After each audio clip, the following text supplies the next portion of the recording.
보시면은 68주까지 투약을 한 다음에 중단을 했는데 이 그래프가 보이시나요? 정말 놀랍게도 5% 미만으로 체중이 빠졌던 사람들, 그리고 5에서 10%, 10에서 15% 모두 1년 1개월 동안 약을 중단했더니 어떻게 됐죠? 체중 변화가 거의 0%에 수렴하고 있는 게 보이시나요?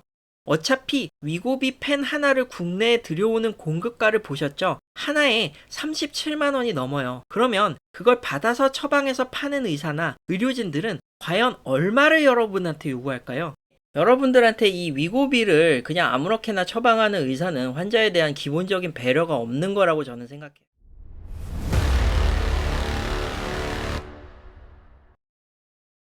요즘 위고비라고 불리는 주사약이 세간의 화제죠? 여러 가지 기행으로 세계의 관심을 한몸에 받는 테슬라의 경영자 일론 머스크가 효과를 봤다고 주장하는 약이 바로 이 위고비가 아닌가 하는데요. 우리나라에도 이미 보급되기 시작해서 일부 의사들이 처방하고 있다고 알려져 있습니다.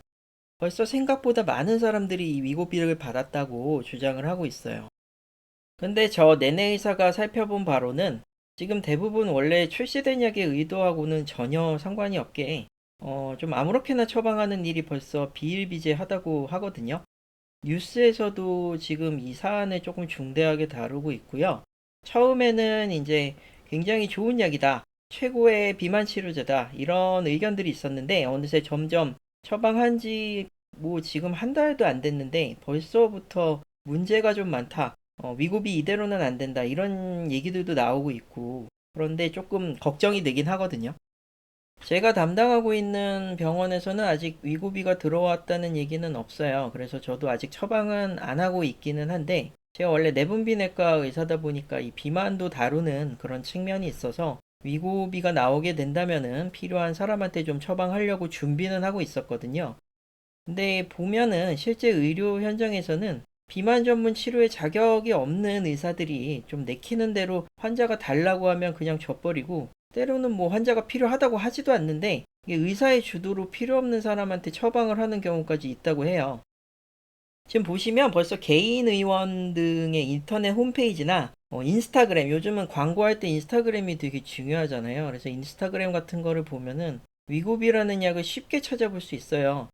위고비 세 글자 검색만 하면 그냥 바로 알아볼 수 있는데, 대부분의 병원들이 이 위고비를 최고의 다이어트 약으로 버젓이 내세우면서 지금까지의 다른 먹는 약들과는 다른 살을 빼는 가장 획기적이고 효과적인 방법이라고 사람들을 좀 현혹을 하는 문구를 쉽게 볼 수 있는 것 같아요.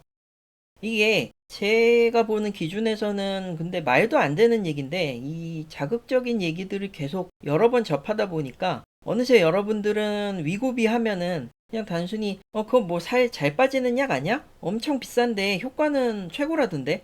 살 빼기가 쉽지 않은데 나도 한번 병원에 가볼까? 의사 좀 만나서 위고비 좀 달라고 해볼까? 이렇게 생각하고 있을 게 거의 분명한 것 같은데요.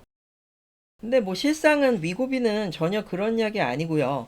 전문적인 상황에서 의사가 면밀하게 검토해서 꼭 필요한 사람한테만 처방해야 되는 약이거든요. 제가 처방을 하려고 해도 이 의학적 기준에 맞는 사람이냐 아니냐를 판단해서 그 상황 하에서만 줘야 되는 약인데, 근데 지금 그렇게 상황이 돌아가고 있지 않은 것 같아요. 지금부터 제가 말하는 내용을 좀 들으시면 다른 영상들에서 다루는 위고비 관련 콘텐츠하고는 좀 사뭇 다르다고 느끼실 텐데, 그래도 지금부터 위고비가 정확하게 어떤 약이고 왜 살 빼는 목적으로 아무한테나 처방하면 안 되고 또 그렇게 처방받고 주사하면 안 되는 건지 내내 의사가 오늘 좀 확실하게 알려드리겠습니다. 그럼 지금부터 한번 시작해 볼게요. 원래는 위고비는 비만 치료제라는 목적으로 출시된 약이에요. 목적 자체가 비만을 치료하려는 약이고요. 위고비를 출시하는 회사는 노보노디스크라는 회사예요. 조금 그 생소한 이름일 수도 있는데, 이게 당뇨병을 치료받거나 비만 쪽에 관심이 있는 사람은 어느 정도 알고 있는 회사인 경우도 많아요. 이 노보노디스크 본사는 덴마크에 위치해 있고요. 현재는 나스닥에 상장하고 있는 좀 굉장히 큰 회사예요. 당뇨병 관련해서 저는 되게 잘 알고 있는 회사인데, 어쨌든 간에 이 노보노디스크라는 회사는 그 전에도 이미 당뇨병에 대한 여러 가지 치료약제들을 개발한 회사여서 우리가 보통 주사 맞는 인슐린이라고 표현하는 그런 약제들 있잖아요. 인슐린 하면은 이제 주사를 맞고 혈당이 엄청 많이 떨어지고 그래서 먹는 약보다 효과가 좋고 이런 약들을 얘기하는데 이 대표적인 인슐린 제제들을 생산하고 있는 회사가 바로 노보노디스크라는 회사예요. 근데 노보노디스크가 최근에는 좀 트렌드를 바꿔서 당뇨 치료제에만 국한하지 않고 이 비만 치료제를 당뇨병 인슐린 제제랑 비슷하게 생긴 제품을 만들어 갖고 좀 남다르게 출시를 하고 있는데요. 특히 이번에 새롭게 출시한 약이 바로 위고비인 거죠. 위고비는 약의 이름인데 이거는 그 회사에서 이름을 지은 상품명이라고 하고요. 이제 약의 성분에 대한 이름은 정식으로는 세마글루타이드라고 해요. 세마글루타이드라고 하니까 글자가 좀 어렵고 발음하기도 어렵고 좀 외래어인데요. 이 성분이 해당하는 약제 분류명을 좀 말씀드리면 조금 더 어려워질 수는 있는데 이런 세마글루타이드를 GLP-1 수용체 효연제라고 해요. GLP-1 수용체 효연제라고 하는데 이거 GLP-1이란 거를 좀 풀어보면 글루카곤 라이크 펩타이드 1 리셉터 애고니스트라고 하거든요. 그래서 우리가 옛날에도 이 약을 노보노디스크에서 출시한 거를 이미 알고 있는 약이 있는데 삭센다라는 약이에요. 많이 들어보셨을 텐데 이 삭센다라는 약도 결국은 GLP-1 수용체 효연제인데 성분명이 리라글루타이드거든요.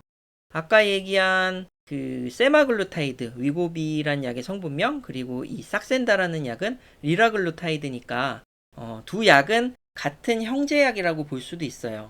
그래서 이 리라글루타이드랑 세마글루타이드 두 약의 차이점은 일단은 효과의 차이가 좀 있고요. 그 다음에 어떻게 맞느냐에 대한 방법의 차이가 조금 있다고 볼 수 있어요.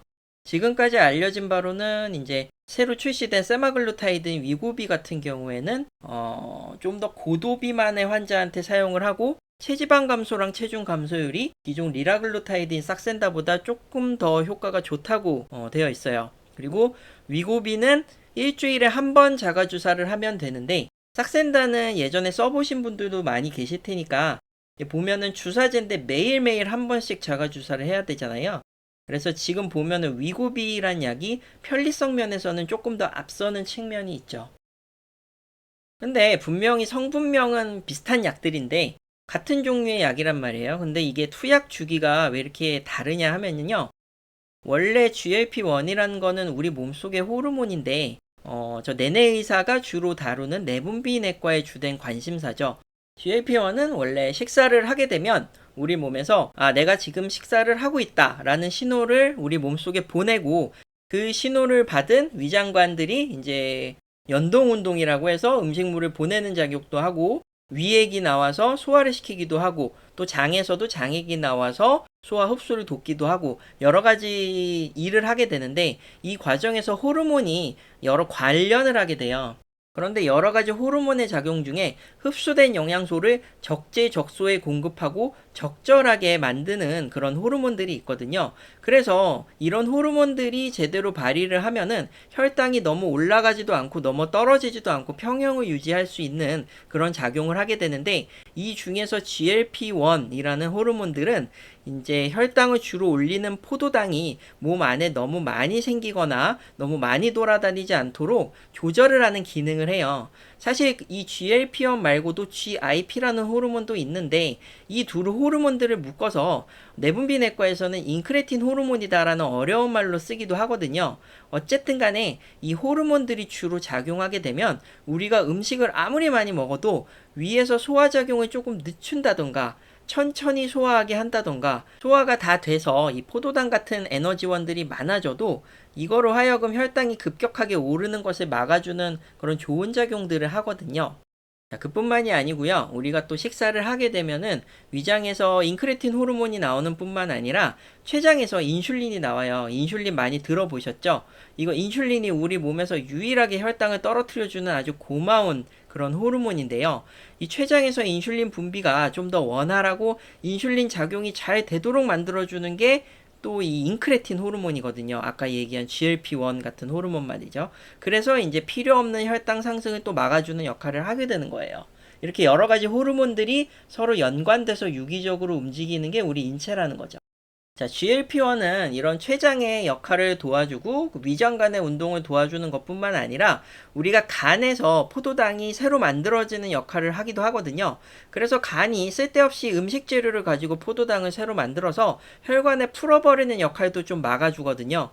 그래서 여러 가지 도움을 줘서 혈당이 한꺼번에 오르는 것을 막는 역할을 해준다라는 게 이 GLP-1 호르몬의 주요 작용이라고 볼 수가 있겠어요.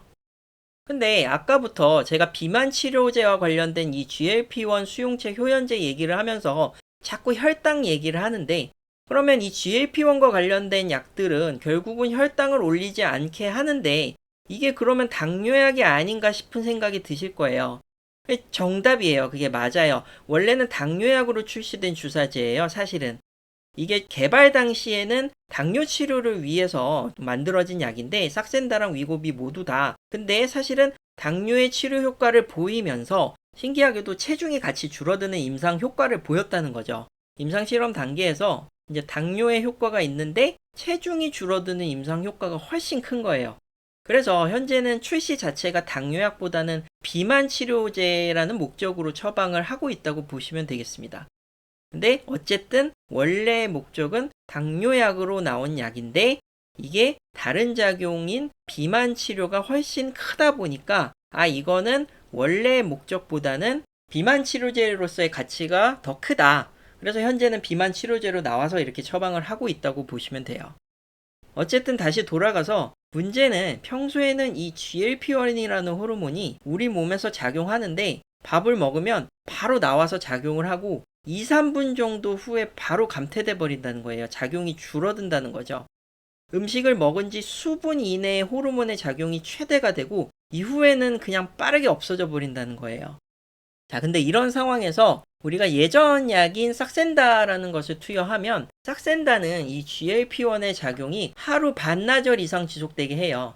그래서 그 효과를 하루 동안 누릴 수 있게 해서 하루에 한 번씩 맞으면은 이 GLP-1의 작용을 계속적으로 좋은 상태로 유지할 수 있는 장점이 있는 약이 되는 거죠.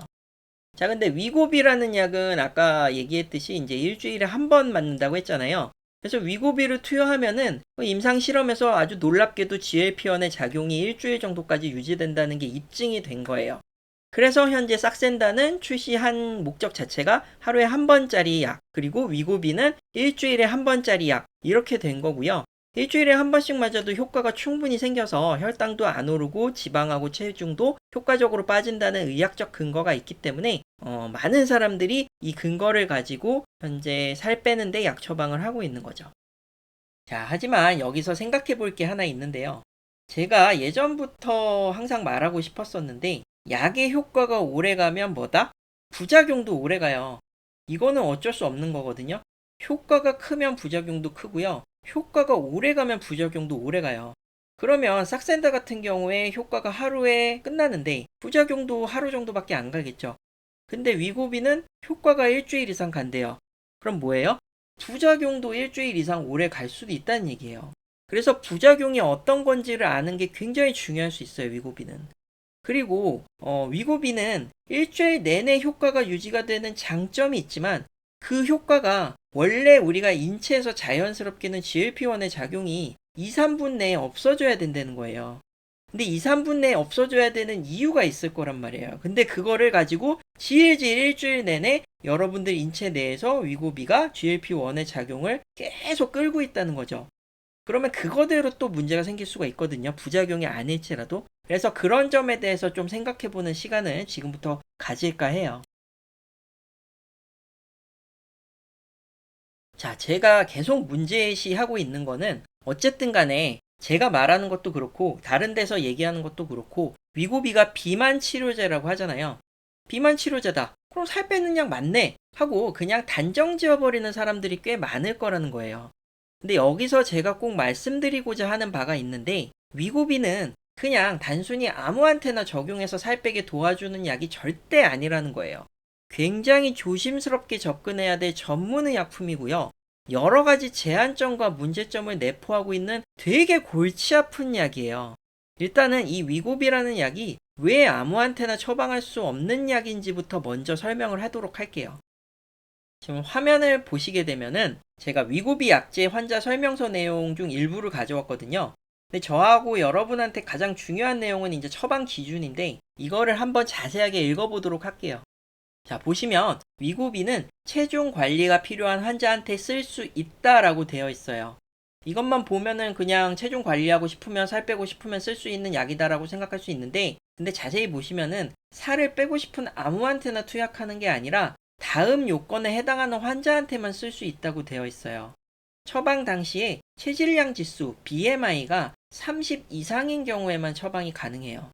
다만 고혈압이 있거나 당뇨병이 있거나 이상지질혈증, 옛날 말로 고지혈증이라고 하죠. 이런 게 있거나 폐쇄성 수면 무호흡증이 있거나 심혈관 질환 같은 명확한 질환이 있는 상태의 환자 한정으로는 기준을 조금 더 완화해서 27 이상이면 투여할 수 있다고 돼 있어요. 그러니까 다시 말씀드리면은 병이 없는 건강한 사람은 이 약을 맞으려면 적어도 BMI가 30 이상인 고도 비만인 상태에서만 처방과 투여가 가능하다는 거고요. 고혈압과 당뇨 같은 만성질환이 있어도 BMI가 27을 넘지 못하면 처방을 못 받는다는 얘기예요. 자, 그러면 BMI 30 이상이 무슨 상태를 얘기하는 걸까요? 제가 알기 쉽게 5cm 단위로 나뉘어서 키가 어느 정도인지에 따라 몸무게가 이 정도면 BMI가 30 이상인지를 여기 써놨는데요. 자, 보시면은요. 예를 들어서 155cm인 사람이 있다고 치죠. 그러면 이 사람이 BMI가 30이 넘으려면 무려 체중이 72.5kg이라는 수치가 넘어야 돼요. 그러니까 정확하게는 75kg이나 80kg 정도는 돼야 확실한 위고비 투여 대상자가 될 수 있다는 얘기예요. 우리 생각보다 키 대비 상당히 몸무게가 많아야 고도 비만이어야만 위고비를 처방받을 수 있는 거고요. 일반적으로 우리가 그냥 살 좀 빼볼까? 다이어트 좀 해볼까? 하는 사람들에게는 전혀 기준에 맞지 않기 때문에 애초에 처방을 받으면 안 되고요. 처방 받을 수가 없어요. 다시 한번 말씀드리면 위고비란 약의 처방 기준에 대해서 확실하게 말씀드리면요. 비만 치료제로 나온 약이고요. 특히 고도비만 환자한테만 투여하도록 인정된 약이에요. 왜냐하면 고도비만이 아닌 그냥 정상 체중이나 과체중인 사람들이 살을 빼려고 하는 거면 생활습관 조정을 하면 충분하고 먹는 걸 조정하고 운동하면 충분히 뺄 수 있는데 굳이 위고비를 쓸 필요가 없다라고 해서 의학적으로 인정을 하지 않은 거고요. 현재 대부분의 살을 빼고 싶은 사람, 다이어트를 하고 싶은 사람들은 이 약을 처방을 받으면 안 돼요. 근데 지금 문제는 뭐예요? 이런 거 무시하고 그냥 의원에서 아무한테나 처방하고 있잖아요. 전문적인 비만 치료에 대한 어떤 숙달된 스킬도 없는 사람들이 그냥 위고비가 좋은 약이다 그러면 팔아볼까 하고 그냥 처방해서 팔고 있는 거잖아요. 되게 문제가 많은 거거든요. 자, 그럼 다 차치하고 위고비가 얼마나 효과가 있는지를 이번에 좀 알아보도록 할게요. 위고비의 좋은 효과를 언급을 할 때 많은 유튜버들과 방송 프로그램들이 항상 빼놓지 않고 언급하는 논문이 있어요. 지금 보시는 이 논문인데요. 위고비를 비만 환자한테 사용을 해서 얼마나 체중 감량이 나타났는지를 직접적으로 알아본 연구예요. 68주 동안 진행했다고 돼 있고요. 68주면은 1년 5개월 동안 진행을 한 거거든요. 상당히 오랜 기간 동안 진행을 한 거고요. 여기 보시는 대로 위고비를 사용하지 않은 사람도 굉장히 열심히 해서 2.4kg이나 체중을 감량을 했다고 돼 있죠.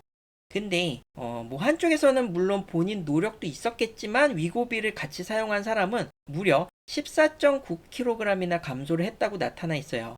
약 없이 열심히 해서 뺀 사람보다 12.5kg이나 더 감량이 되었다는 얘기예요. 이거를 일견 보기에는 와 위고비 진짜 대단한 약이다. 10몇 킬로나 뺀다고? 나도 하고 싶은데 엄청난데? 하고 바로 솔깃해질 수 있는 거죠. 지금 현재 위고비를 주로 처방하거나 팔고 싶은 병원들이 바로 이 논문을 근거로 일반 환자들한테 너도 위고비를 주사 맞으면 할 수 있어. 이런 식으로 굉장히 자신감을 불러일으키고 응원을 해주는 식으로 교묘하게 유도하면서 위고비를 하나라도 더 처방하려고 노력을 하고 있다는 거죠. 근데 모든 일이 그렇듯이 항상 과장 광고나 과대 광고는 여러분들한테 100% 정확한 진실을 알려주는 것이 아니에요. 파편적인 정보만 던져주고 물건을 사게끔 현혹을 하는 거죠. 그러고 나서 정작 그 물건을 사고 나서는 이거 무쓸모인데 내가 그때 왜 샀을까 하는 생각을 들게 만드는데 그때는 너무 늦은 거죠.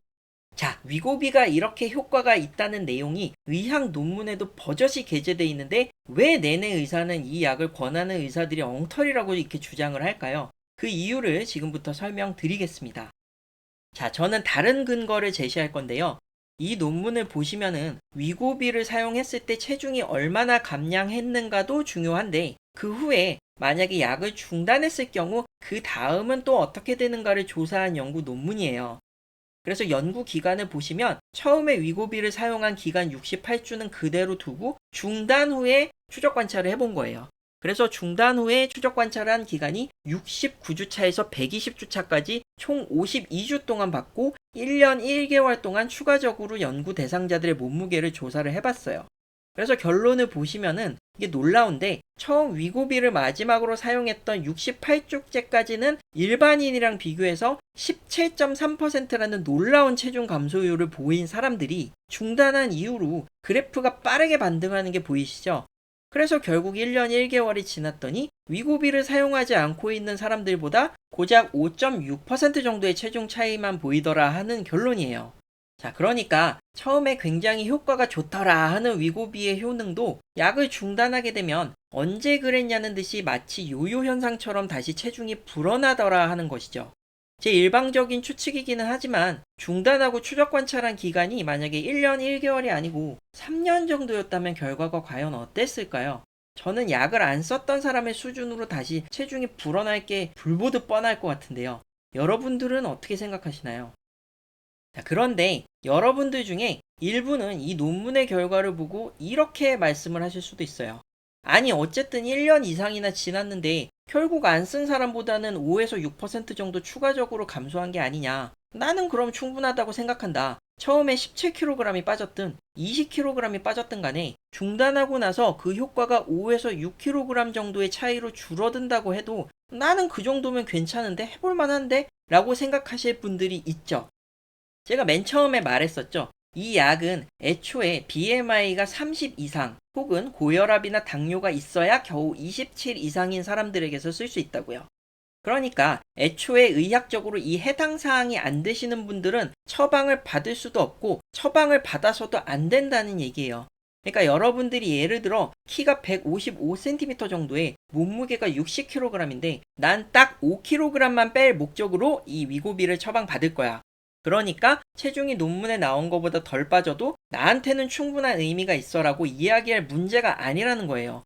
애초에 155cm에 60kg인 여러분들은 BMI가 25보다 작기 때문에 어차피 약을 처방받을 수 없게 돼 있어요.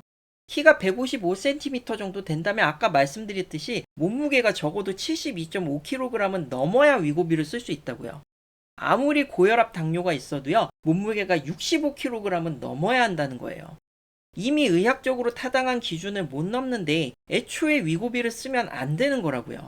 이걸 처방해 줄 수 있다고 버젓이 광고를 하고 위고비를 팔아먹는 양심 없는 의사들이 문제지 여러분들이 이거에 부안해동을 하면 안 돼요. 여러분들이야 위고비가 살 빼준다고 하니까 처방받아서 주사 맞는 거지 그게 무슨 죄가 있나요? 그럴 수 있어요. 근데 여러분들한테 이 위고비를 그냥 아무렇게나 처방하는 의사는 환자에 대한 기본적인 배려가 없는 거라고 저는 생각해요. 자, 제가 추가적으로 한 가지 더 얘기해 볼까요? 유튜버들 중에 아무도 얘기하지 않는 방금 말씀드린 논문의 추가적인 함정의 내용이 있어요. 연구를 진행할 때 위고비를 쓰고 나서 체중이 각자마다 얼마나 빠졌느냐에 대해서 각 연구 대상자들마다 심층 분석을 한 내용이 또 있어요. 그래서 추가적으로 본 그래프에 제가 전달하고 싶은 아주 중요한 메시지가 있습니다. 여기 보시면 다양한 어떤 그래프들의 이 선들이 있는데 가장 위의 그래프에서 가장 아래 그래프까지의 차이는 뭐냐면요. 위고비를 사용하고 나서 68주간 체중이 얼마나 빠졌는지를 비교해서 나타낸 겁니다. 사람들 각자의 체질이 다르기 때문에 위고비를 사용한다고 해서 교과서처럼 딱 모든 사람이 똑같이 17kg이 빠진다. 이럴 수는 없는 거거든요. 그래서 보시면 가장 위의 그래프는 위고비를 68주간 맞기는 했는데 자기 원래 몸무게 대비 5% 이하로 빠졌던 거죠. 예를 들어서 100kg 환자면 딱 겨우 5kg도 못 뺀 거예요. 엄청 비싼 약을 쓴 대가치고는 결과가 별로 시원치 않죠. 물론 어떤 환자는 5에서 10% 체중 감량이 된 사람도 있고요. 또 10에서 15%도 있고 제일 많게는 20% 이상 체중이 감소한 사람도 있어요. 그래서 이 위고비가 무조건 효과가 있다고 하기도 어렵고 또 그렇다고 모든 사람한테 효과가 있다고 하기도 어려운 거죠. 자, 이게 첫 번째 문제고요. 이거보다 더한 문제가 이어지는 그래프 내용에서 보입니다. 보시면은 68주까지 투약을 한 다음에 중단을 했는데 이 그래프가 보이시나요? 정말 놀랍게도 5% 미만으로 체중이 빠졌던 사람들, 그리고 5에서 10%, 10에서 15% 모두 1년 1개월 동안 약을 중단했더니 어떻게 됐죠? 체중 변화가 거의 0%에 수렴하고 있는 게 보이시나요? 이 얘기는 뭘까요? 그러니까 처음에 위고비를 맞고 체중 감량이 자기 원래 몸무게 대비 15% 이상 달성을 못했던 사람들, 그러니까 내가 예를 들어서 체중이 100kg인데 위고비를 68주 동안 주사 맞고 15kg을 감량하지 못한 사람들은 약을 중단하고 나서는 그냥 약을 안 맞고 지냈을 때와 동일한 몸무게로 1년 만에 돌아가 버린다는 거예요. 이거 시쳇말로 미치고 팔짝 뛴 노릇이라고 하는 거죠. 약을 처방받고 열심히 1년 5개월 동안 투약을 했는데 2년 동안의 기간에만 이 체중 감소 효과가 반짝 있고 그 다음에 원래대로 돌아갔다는 거예요. 온갖 부작용을 겪고 주사요법을 통해서 아픈 경험을 하고 그래서 열심히 한 결과가 제로라는 거죠. 더 심각한 거는 이 5% 미만으로 체중이 빠진 가장 위의 그래프예요. 만약 여러분이 위고비를 처방을 받고 1년을 넘게 투약을 했어요. 근데 자기 몸무게 대비 5% 미만으로 체중이 감소했어요. 체질상 그럴 수도 있죠. 근데 그런 상황에서 약을 중단을 하면요. 이 논문을 보시면은 처음 몸무게보다 오히려 체중이 늘어나요. 돈은 돈대로 쓰고 몸무게가 딱히 줄었던 적도 없는데 분통이 터지는데 그만뒀는데 그 다음에는 체중이 늘어나요. 환장하는 거죠, 아주. 처음에 여러분은 위고비라는 약을 볼 때 살 빼는 약이라고 그냥 생각을 하셨죠? 근데 막상 이런 결과를 보니 어떤 생각이 드세요? 효과를 100% 장담할 수 있을 정도로 매력적인 최고의 약인가요? 아니면 효과를 보기 조금 애매하고 뭔가 비싸다고 얘기는 하는데 효용 가치가 그만큼 있는 약인지 조금 잘 모르겠는 그런 약이란 생각이 안 드시나요? 그래서 저는 이런 애매한 약을 살 빼는 목적으로 처방받고 싶은 생각이 없는데 여러분들은 어떻게 생각하시는지 좀 궁금해요. 자, 근데 여기서 또 생각해 볼 거는 만약 위고비를 썼는데 체중 감소가 자기 원래 몸무게 대비 20% 이상 빠진 사람이라면 해볼만 하다는 거예요. 논문에서도 20% 이상 빠진 사람은 약을 중단했어도 그 효과가 절반 이상 유지된다고는 돼 있어요. 자, 근데요, 여러분, 자기 몸무게의 20% 이상을 빼야 돼요. 한번 생각해 보세요. 60kg인 사람이면 12kg을 빼서 48kg이 돼야 20%예요. 이게 솔직히 쉽다고 생각하시나요? 아무리 위고비를 맞아도 60인 사람이 48이 된다고요? 근데요, 120kg인 사람이 자기 몸무게 대비 20%가 빠진다고 가정을 하면 24kg을 빼면 되거든요. 120kg에서 96kg이 되는 거는 조금 더 쉽다고 생각되지 않나요? 그러니까 위고비를 쓴다고 해도 비정상적으로 고도 비만이고 몸무게가 지나치게 나가는 사람한테 써야지 약간 과체중이거나 정상체중인 사람들이 써봤자 효과를 보기가 어렵고 나중에 요요 현상으로 더 고생하는 일이 되지 않을까요? 그래서 위고비가 얼마나 효과가 있냐에 대한 대답은 사람마다 다르다라는 거고 그게 이 콘텐츠를 즐겨보시는 여러분들에게는 대부분 전혀 해당 사항이 안 된다는 거예요. 거기다가 기준에 맞게 쓰시는 분들이야 어차피 필요에 의해 사용한 약이니까 부작용을 감내하고라도 체중을 잘 감량해서 활용하면 그만인데 의학적 기준에 안 맞게 사용하게 되면 감당 못할 부작용까지 따라오는데 비용도 만만치 않고 효과마저 100% 확실하지 않은데 이런 애매한 약을 도대체 왜 쓰냐는 거죠. 자, 그러면 위고비의 부작용에 대해서 이제 얘기하려고 하는데요. 위고비가 얼마나 다양한 부작용이 있는지 그리고 얼마나 높은 확률로 이 부작용이 발생하는지 이 약에 대한 설명서 내용을 다시 자세히 보시면 금방 알 수 있어요. 자, 제가 가져온 이것은 우리나라 약학정보원에 등재되어 있는 위고비의 제품 설명서 중 부작용에 대한 내용이에요. 일단 부작용의 종류만으로 따졌을 때 이렇게 다양한 종류가 있어요. 약학정보원이 게시한 표 자체를 조금 보기가 어려우니까 제가 이렇게 새롭게 정리해서 알아보기 편하게 만든 표로 보시도록 할게요. 위고비는 일단 최근에 시중에 풀려서 활발하게 처방하고 있는 약이기 때문에 실제 임상진료에서의 부작용 사례를 모은 보고서는 아직 없어요. 그래서 여기 나타나 있는 부작용들은 전부 위고비를 만드는 동안 진행했던 이 임상 실험실에서 나타났던 내용들입니다. 여기 보시면 매우 흔하게 나타나는 부작용들이라고 적혀져 있는데요.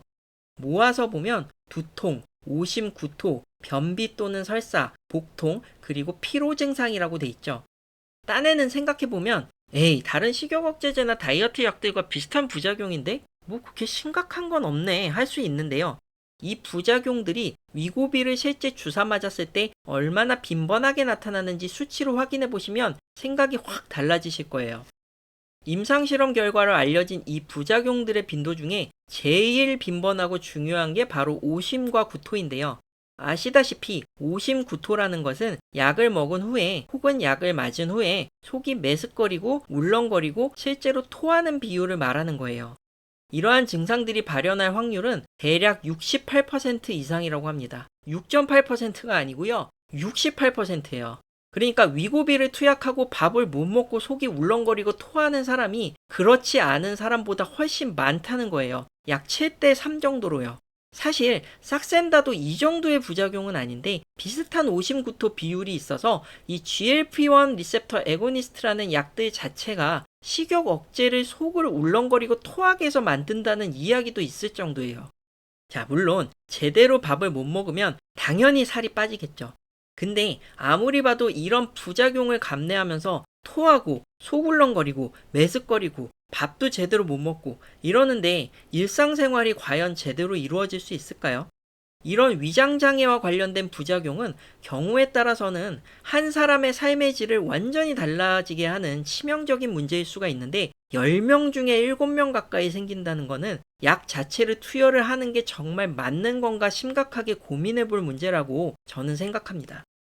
자, 뿐만 아니라 설사와 변비 문제도 참 사람을 괴롭게 하는데요. 이 내용을 보시면은 설사는 30%, 변비는 25%에서 나타난다고 합니다. 30%랑 25%요. 이거 역시 무시 못할 확률이에요. 자, 근데 여기서 한 가지 더. 변비의 경우는 위고비를 맞고 변비가 발생한 사람들의 경우에 평균 47일간 변비가 발생했다고 해요. 아무리 살을 빼는 게 좋다고 주사를 맞는다고 해도 치료를 받는 동안 변비가 평균적으로 한 달 반 이상 발생한다니 그거 너무 심하지 않나요? 물론 47일 내내 연속으로 변은 못 보는 건 아니라고 하더라도 이 주사를 맞고 변비가 발생을 한다면 대부분의 환자에서 오랫동안 그리고 자주 발생한다고 하는 거예요. 솔직히 우리 인체가 대변을 잘 보고 못 보는 문제가 만병의 근원이다라고 할 수 있을 정도로 이 노폐물들을 잘 모아서 밖으로 배출하는 과정이 참 중요한데요. 변비가 생긴다면 이 변비 생기는 내내 정말 괴로울 텐데 살 뺀다는 한 가지 이유만으로 이런 굉장한 부작용을 감내하는 게 과연 할 만한 건지 저는 잘 모르겠어요. 그리고 이외에 머리 아픈 증상인 두통, 잠을 못 자고 피곤하고 괴로운 증상인 피로 증상도 20% 이상 발생한다고 돼 있으니까 같이 꼭 참고하셔야 하겠고요. 자, 아직 끝나지 않았습니다. 진짜 심각한 부작용들은 아직 설명하지도 않았어요. 발생 확률이 좀 떨어진다고 알려져 있지만 다른 부작용들도 좀 볼게요. 당뇨병 같은 과거력이 있는 환자는 오히려 이 약을 투여하면 어떻게 보면 당뇨병 치료제인데 부작용으로 혈당이 너무 떨어지는 저혈당도 발생할 위험성이 있다고 되어 있어요. 자, 저혈당은 왜 생길까요? 이미 말씀드렸다시피 이 위고비는 원래가 당뇨병 치료제예요. 비만 치료제보다 먼저 당뇨병 치료제로 개발하고 등장한 약이에요. 근데 용도에 따라서 지금은 비만 치료제로 허가를 받아서 처방을 하고 있는 거고요. 자, 근데 당뇨병 환자의 경우에는 혈당이 너무 높아서 문제가 되는 경우도 물론 있는데 당뇨 자체가 혈당이 조절 안 되는 병이다 보니까 그만큼 저혈당이 생기기도 쉬워요. 이 약을 맞으면은 당뇨병 치료제로서 작용을 하는 것도 분명히 있거든요. 그래서 애초에 당뇨병을 해결하려는 목적으로 주사를 맞는 게 아니라 살을 빼려는 목적으로 투약을 하고 있잖아요. 그래서 당뇨병 입장에서는 이렇게까지 몸속에 이 약이 많이 들어갈 필요가 없는데 살 빼려는 목적으로 계속 약을 많이 투여하다 보니까 과량으로 투약을 할 수가 있다는 거죠. 그러니까 위고비 사용법 중에 살을 이만큼 빼기 위해서 처음에 목표 용량의 5분의 1 아니면 4분의 1로 시작해서 점차 용량을 증가시켜서 나중에는 2배, 3배 증량을 해서 원래 목표 용량만큼 약을 올리라고 되어 있거든요. 근데 이게 환자가 만약에 당뇨병을 가지고 있는 사람이라면 살 빼는 용도의 목표 용량만큼 투약하지 않아도 혈당은 충분히 잘 떨어질 거거든요.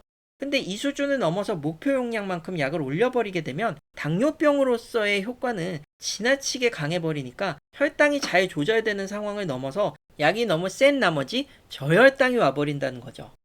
자, 물론 GLP-1 수용체 효연제라는 약이 그 메커니즘상 저혈당이 잘 발생하지 않는 약이라고 되어 있긴 하지만 어디까지나 잘 발생하지 않는 거지 아예 안 발생하는 건 아니거든요. 자, 그러니까 어때요?